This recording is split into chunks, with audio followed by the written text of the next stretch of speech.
viewers and viewers, my name is General Red Strategist. Welcome back to Call of Cthulhu, Dark Corners of the Earth.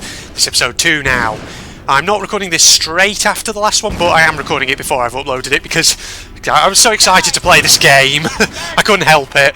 I decided I had to do the second episode straight away, but as promised in the first episode for this series, we're going to start once more with an extract from H.P. Lovecraft. This extract is taken from a different one of his stories.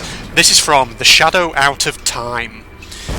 Primal myth and modern delusion joined in their assumption that mankind is only one, perhaps the least, of the highly evolved and dominant races of this planet's long and largely unknown career.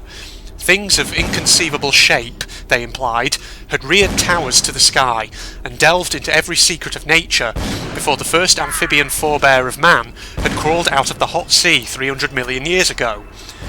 Some had come down from the stars. A few were as old as the cosmos itself. Others had arisen swiftly from terrane germs, as far behind the first germs of our life cycle as those germs are behind ourselves. Spans of thousands of millions of years, and linkages of other galaxies and universes were spoken of. Indeed, there was no such thing as time in its humanly accepted sense. But most of the tales and impressions concerned a relatively late race, of a queer and intricate shape, resembling no life form known to science, which had lived till only 50 million years before the advent of man. This, they indicated, was the greatest race of all, because it alone had conquered the secret of time. That's our extract for today, everybody, from The Shadow Out of Time. But without further ado, let's just pitch ourselves in. Okay, so as you remember, we were here in this house. We've got some strange cultists. We're having to investigate. They seem to know who we are, but we don't know who they are. Feels a bit like the mouse sensitivity has reset itself. 1 second, everybody. Okay, there we are. That should be a little better. What do we got? We need to do some detective work now. We've got another of these paintings. It looks like an eye, but the rest of the painting has no real shape. I imagine these will probably just say the same things as the ones in the previous rooms. It's a strange painting, but it reminds me of something. This blasphemous image makes me feel uneasy. Running low on ammo. Okay. That's an unusual design. Doors. It's locked. Okay, that one's locked. What about this one over here? It's locked. Okay, both locked. Right. Never mind. Guess we're going upstairs then. Where do we go? Ooh, something sounds a bit nasty. Doors. It won't open. That won't open. It won't budge. Okay. It won't budge. Anything on the shelves? No. Guess we're investigating. The wood in those shelves looks rotten. It figures they'd collapse. Okay. The shelves have collapsed and spilled books all over the floor. Indeed they have. That police officer just stood there like, yep. Well, I'm not going in there. What have we got around here? No hay! Jeez. You don't look in a good way, do you? What are you going to do? Oh. Oh, jeez. He seemed to recognize me. I don't get it. Yes, he did. His body is covered in tattoos, carved into his flesh with something sharp. His body's still warm, but he's definitely dead. He seemed to recognize me. I don't get it. Strange, eh? Empty ammo boxes and spent shells. Nothing useful. An old wardrobe. See? Keep investigating. Ah, it's this one. What we got? Oh, hello. What are you up to? Poisoning by the looks of it. He's dead. They're all dead. Oh yeah, oh god, oh god. Jesus. You probably see their vision's going a bit fuzzy. Yeah. One thing you should know about this game, everybody, it has a sanity system. This game had the sanity system long before Amnesia the Dark Descent did. Okay, keep investigating. What do we got? I can't open it. Can't open that. Suicide. Or rather, mass suicide. These nuts had some serious issues. Yep. Oh, God. Careful. Just look at the floor. The sanity clear. There we go. Just probably going to be something in here. Oh, hello. Is that something I can pick up? It's got a little bit of a sheen to it. Aha! A diary. This will make interesting reading. Okay, I for inventory. So go to our journal. Will it be collation of... collation of general evidence. Diary of a cult member. August 20th, 1915. We have been watching him now for 2 months. I can feel my anticipation growing as the day of contact draws near. Victor has not yet divulged his final plan for bringing Mr. Walters to us. All I know is that we must succeed. The sermon today, on August 24th, 1915, that is, was inspiring. Victor enlightened us with a story of the Great Race transcending the bounds of time to visit his dreams. Of the conscious things on this earth, and in the ocean depths, we are but servants to a greater design. I can only hope that my faith during these last days will win me favour when our masters step through the gate. August 29th. The experiments below have claimed one more of our order. Another volunteer is needed, but many are willing. We are truly blessed through our faithful service, now that his coming grows so close. September 3rd. The preparations are complete, and Victor's plan is in motion. He will arrive soon. Surely by now he must suspect his true nature, or at least question the nature of his gifts. September 6th. He has come. Finally, it begins. Things are getting nasty, aren't they? Okay, come on, we need to get out of here, I think. This room's making Jack go a little crazy. He's dead. They're all dead. Come on, let's get out of there. Oh boy. Horrible room. You have to look for the visual and auditory clues in order to tell how your sanity is doing. And as you can imagine, if your sanity does drop too low in this game, Jack will commit suicide however he can. Oh. Uh-oh. You don't look nice. Don't shoot. I'm unarmed. I've been expecting you, Mr. Walters. Oh, God. Jesus. Damn. He recognized me, and it sounded like he was going to get on the level with what's going on in this joint. Damn. Okay, it's just me. It's just repeating. repeating. Like he was going to get on the level with what's going on in this joint. Oh, hello. A key. This should help downstairs. Ah, now we've got a key so we can go downstairs. You've picked up an inventory item. Open the interface to view this item and its description. Highlight the item and click on it to use it with a character, an object, or even by itself. Okie doke. He's dead. Looks like a bad case of lead poisoning. Okay, downstairs. That's where we need to go. Need to use this key. It'll be one of the doors, which wouldn't open before. What about this one? Come on. What's this one? Copper key with an S engraved on the head. He doesn't fit. Alright, it doesn't go in there, so what about this one? It's unlocked. Ah, there we go. Did it. How do I... Oh, there we are. F. Oh boy, what's we got in here? Pictures. What is this?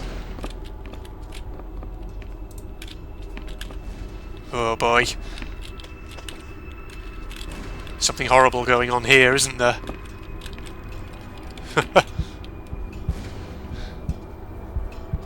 I don't understand. I mean, all of these photos. All of them. There must be some kind of mistake. Why would they want me here? It must be an old case. Something I've forgotten. Some screwball with a grudge, maybe. Oh dear. I gotta think. Right, yep, sanity's going a little bit haywire. Just look at the floor. Calm down. There you go. Calm down, Jack. So, weird pictures everywhere. It must have been lit recently, but it started to die down. Oh. Jesus. God. All these weird pictures of Jack. All these photos and clippings are of me. I just don't get it. From the dates on some of these clippings, this crazed mob must have been following me for years. Jesus, I'm a detective and I had no idea. They seem to know so much about me, and I've got nothing on them, aside from their eccentric taste in paintings and their cheerful indulgence in self-mutilation. I know exactly zilch. A Jack Walters collage. A Jack Walters collage. Okay, right, that's all the dialogue he's going to say there. Oh boy, a little bit freaky, isn't it? Yes. Oh, what's that? Another key. Ah! This should fit the door across the hall. Okay, we've got another key for another place, apparently. Let's have a look. It's a key with an L engraved on the head. Okay. Oh, do you think the S was for study? Maybe. Yeah. So this... what would this be? L. It's unlocked. A library? Perhaps? For nutcases, they seem quite literate. Yeah, they do. Spooky noises. Someone sounds like they're in pain. Ah, what's that? Hello, hello. Something you can pick up here? What do we got? The drawer holds an ancient manuscript. The symbols on the front seem to be written in classical Greek. Classical It Greek. appears to be a private study area. Okay. That'd be collation of general evidence. Oh wait, Boston Globe, 20th... No, that can't.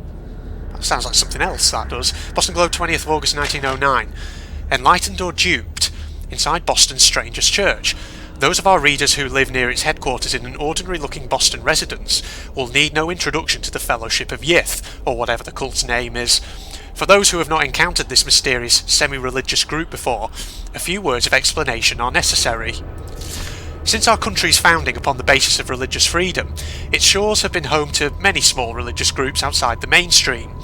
No small number are headquartered in the states of New England, where the pilgrims themselves sought a new world free of religious persecution. But the question must be asked, at what point does a religion become a cult, and its trusting adherents, not to mention its blameless neighbours, become victims? That is the question this journal poses in regard to the Fellowship of Yith. In a month-long investigation, our intrepid reporters have diligently sought out the truth behind this so-called church. Its origins are somewhat mysterious, the more so since the group's leaders declined to be interviewed or to assist our investigation in any way. However, it seems that the Fellowship was founded more than 20 years ago by one Victor Holt, based on a revelation he had received from beyond the confines of this world. Holt has not been seen for almost 6 years. His followers apparently believe that he is communing with the mysterious powers behind his faith, and that he is shortly to return with new insights and teachings. All this sounds like a harmless, if eccentric, spiritual group, little different from many others. However, those who make their homes near to the Fellowship's headquarters tell a different, more sinister story. The adherents of this obscure sect are to be found loitering on street corners, casting menacing glances at their innocuous neighbours, and frequently engaging in acts of petty crime, which the local police seem powerless to prevent or redress. Strange lights have been observed burning in the windows of the old house at all hours of the day and night. They change colour unpredictably and cast weird, unintelligible shadows. Even more disturbing are the noises which have been heard to issue from within the mysterious building. They include chanting, unearthly music, and, worst of all, screams like those of lost souls in agony. Many of the sect's neighbours are convinced that its services include human sacrifice or similar atrocities. Those few who dared complain to the police were told that because the house is private property, and because there is no concrete evidence of any wrongdoing, the most they can do is file a noise complaint.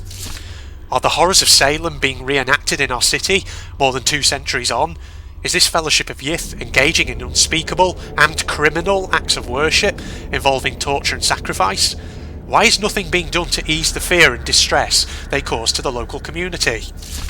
A source within the police department, speaking on the condition of anonymity, tells the Globe that the Fellowship is suspected of involvement in a number of local crimes, but so far, the lack of evidence and the reluctance of nervous witnesses to come forward have thwarted any official investigation.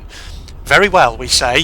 Where the police cannot or will not investigate, the Globe shall continue to act in the interest of Boston's citizens, fearlessly exposing the truth about this so-called church and its followers. Our findings will be published in these pages over the following months, so that all may know the truth. Editor's note: it is with great sorrow that the Globe announces the death of reporter Howard Addlestone, who was leading the paper's investigation into the Fellowship of Yith, when he apparently drowned in Boston Harbour. The coroner has ruled his death a suicide. Our condolences go out to his family. That sounds a little suspicious, doesn't it? Oh, boy. Now this must be what we picked up before. Yeah, The ancient Greek manuscripts. Okay, so it's in the tomes. Okay, this manuscript looks medieval, but claims to be a translation from classical Greek of a far older work from before the time of the first humans. The pages are stained, faded, and even burned in some places, making reading difficult. The legible sections tell the history of unthinkably distant antiquity. They speak of races so strange as to be beyond human comprehension, and wars fought across vast gulfs of time and space.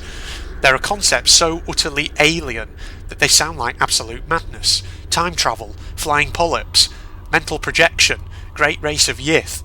It makes you dizzy just to read it. Okay, I see.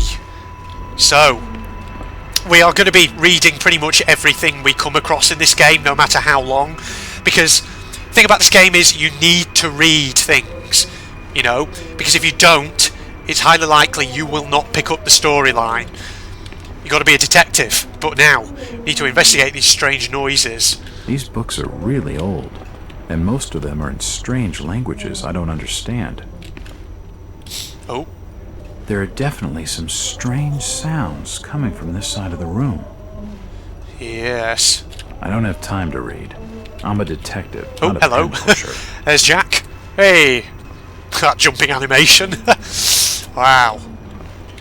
Oh, hello. We have a trapdoor by the looks of it. Oh, boy. Shit. That did not sound good. Guess we go down. Nope. Oh. Oh, shit. It closed. It's wedged shut. Oh. It figures.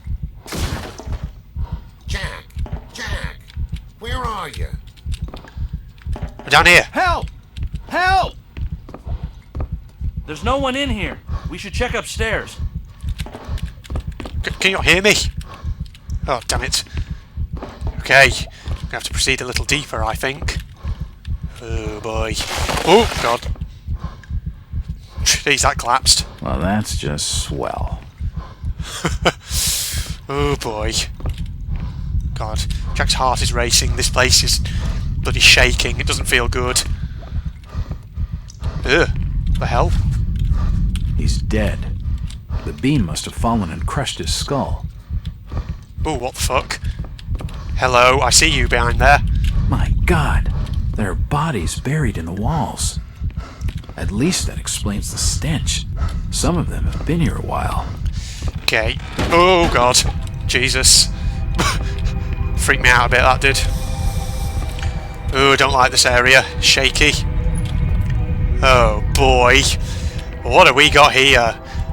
Some horrible laboratory shit. Medical charts on the human anatomy. Medical charts on the human anatomy. Okay. This sink would be used for scrubbing up. It's dry and stained with old blood. I don't think it's been used recently. This sink would be used for scrubbing up. Dead bodies, and plenty of them. Something dreadful has been going on down here. In all my time on the job, I've never seen anything like this before. Well, isn't this delightful? They must have been trying to preserve the bodies. Yeah, he's got insects crawling around on him and everything. From the markings, he must have been one of their own. I wonder if he volunteered. Oh, With all boy. these gurneys lying around, they must have run out of space in the units. Ugh. Lovely. Seems like these cabinets are used for storing chemicals and medical equipment. Seems like these cabinets are used for storing chemicals and medical equipment. Through here. Oh. That didn't sound good. What the hell? Oh, hello. Yep. Now it comes back to me. Oh boy. What is going on with you? Good God! What the hell is all this? I've never seen such equipment before. Who could have made such a machine? His internal organs have been removed and spread across the room. This insane contraption looks like it's keeping him alive. He must be in terrible pain. How could anyone have done this to him? Surely he couldn't have volunteered for this torture. Well, he might have done for all you know. What the hell am I dealing with? Good question. His internal organs, look at him. Looks like his brain. I wonder what those wires are for. This pipe must drain the waste from his intestines. His kidneys? Looks like his kidneys. Yeah. They're moving around in all that liquid. On the other side of the room. There's some over here, isn't there? Is that heart? His beating heart. Yes. Lungs? The contraption above seems to be controlling his breathing. This thing? Looks like his stomach. Yeah. Oh, lovely. Oh, joy. What's that? Ah! Oh. It's too hot to pick up. Okay. There is a pedestal with a switch here. Oh, that's a weird looking contraption. Oh, shit. Oh!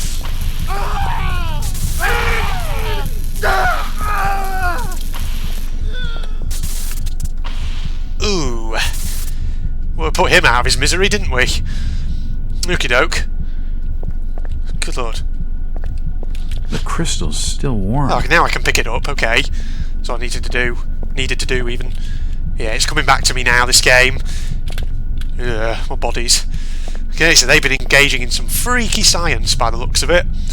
Oh, everything's now shut down. His lungs have stopped ventilating. His stomach stopped moving. Yeah.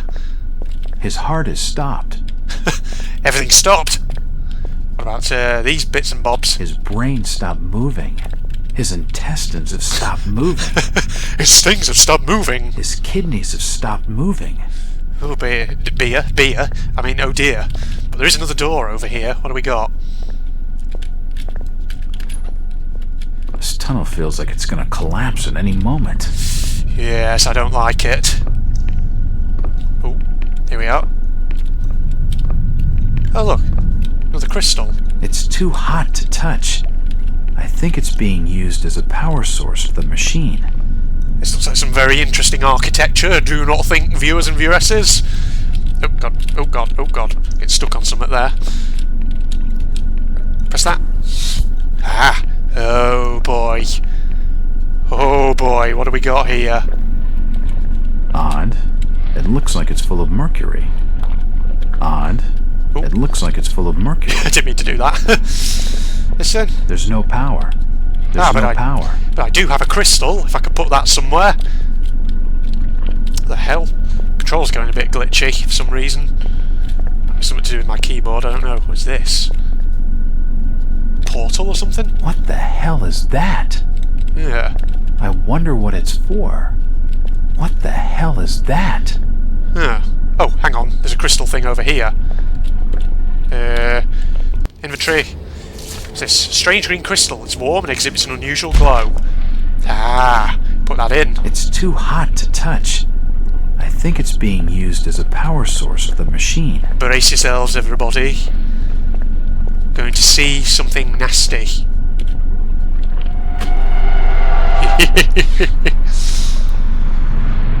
Oh, it all comes back to me. Oh, what have we done? That might not have been a good idea, Jack. And something horrible emerges. Uh-oh. Uh-oh. Oh boy.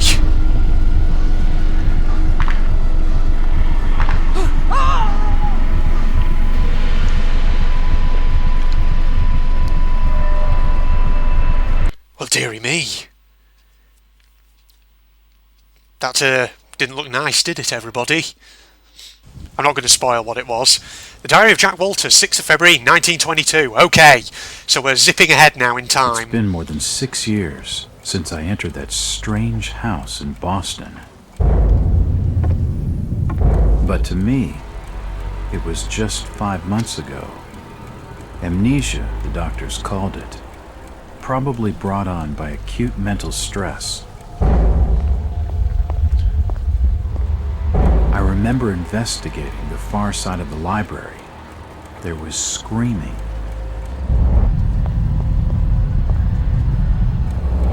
According to the police report, they had searched the house for hours, only to find me later collapsed on the floor.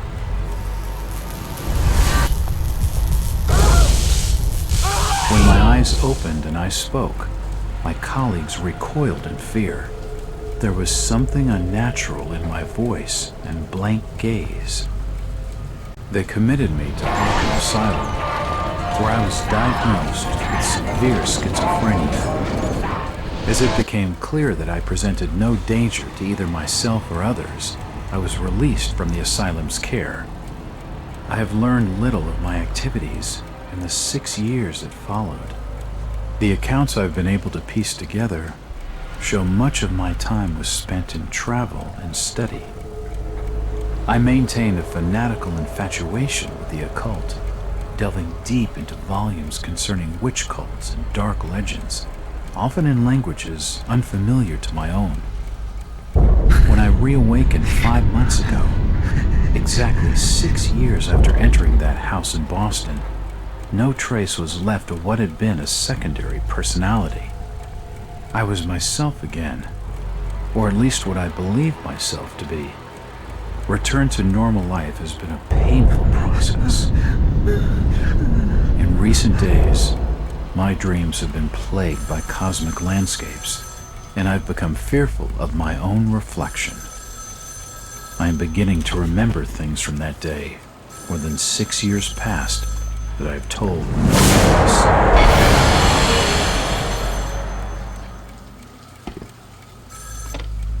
Jack Walters. Hello, Mr. Walters. My name's Arthur Anderson. I need your help finding a missing person. I don't take that kind of job. Did you get my package? Hold on.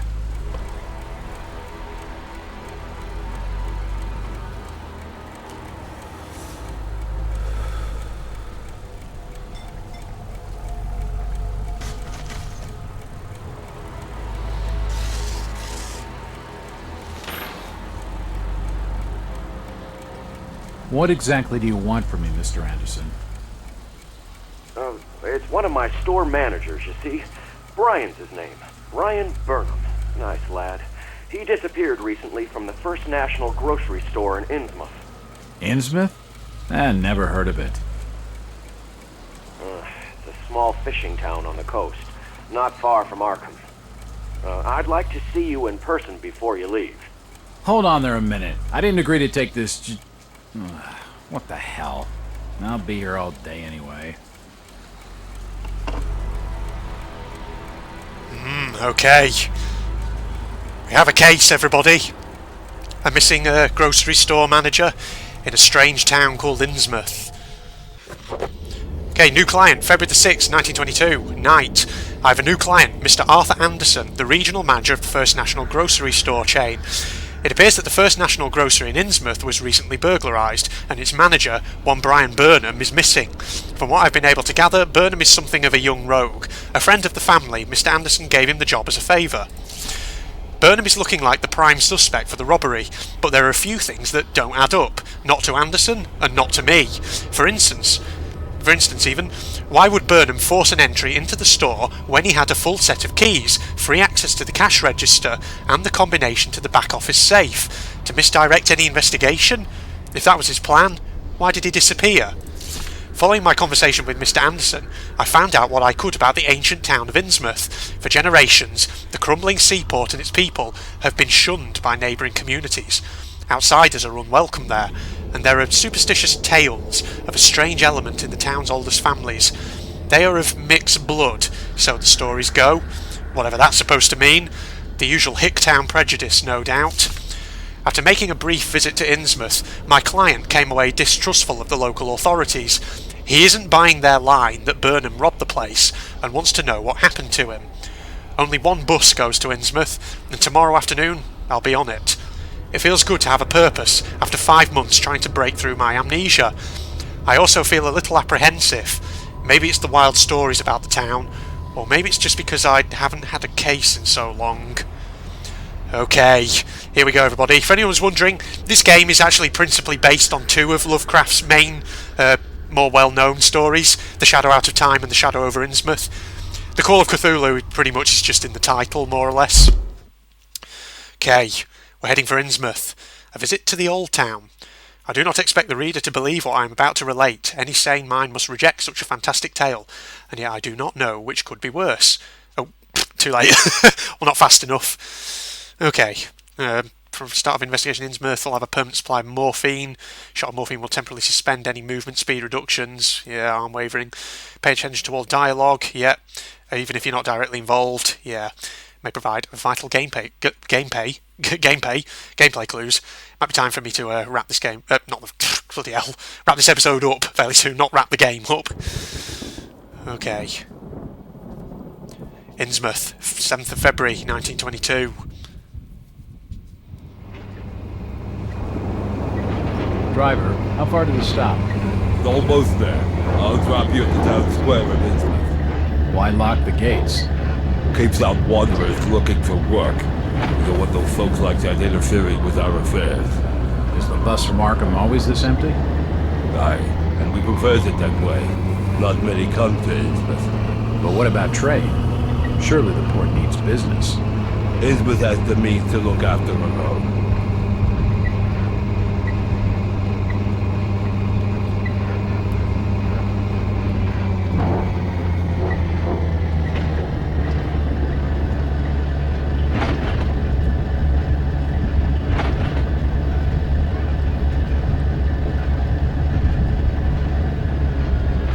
This is it, stranger.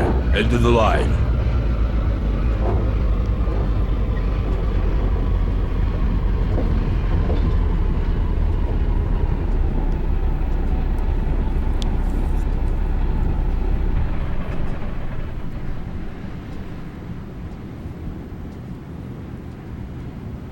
Okay, here we are. Innsmouth, everybody. Oof. God. I love the look of this game, I must say. I mean, sure, this is very much of its time, 2006. It looks pretty dated now, but even so, there's something about just the graphics of this game that I always loved.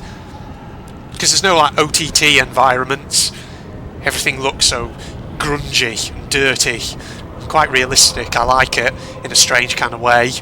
But yes, time to wrap this episode up, I think, because this one has gone on for quite some time. Just because there were all those cinematics, so yeah. This was episode 2 of Call of Cthulhu, Dark Corners of the Earth, with me, General Red Strategist. We've arrived in Innsmouth now. We also have learnt that Jack has been undergoing some pretty crazy mental gubbins in his past. And he encountered some horrible things in the basement of that house back in 1915. Oh boy. But yes, hope you'll join me for episode... Coming, snooping around where they ain't wanted. Oh jeez. Well, thanks for the welcome, buddy.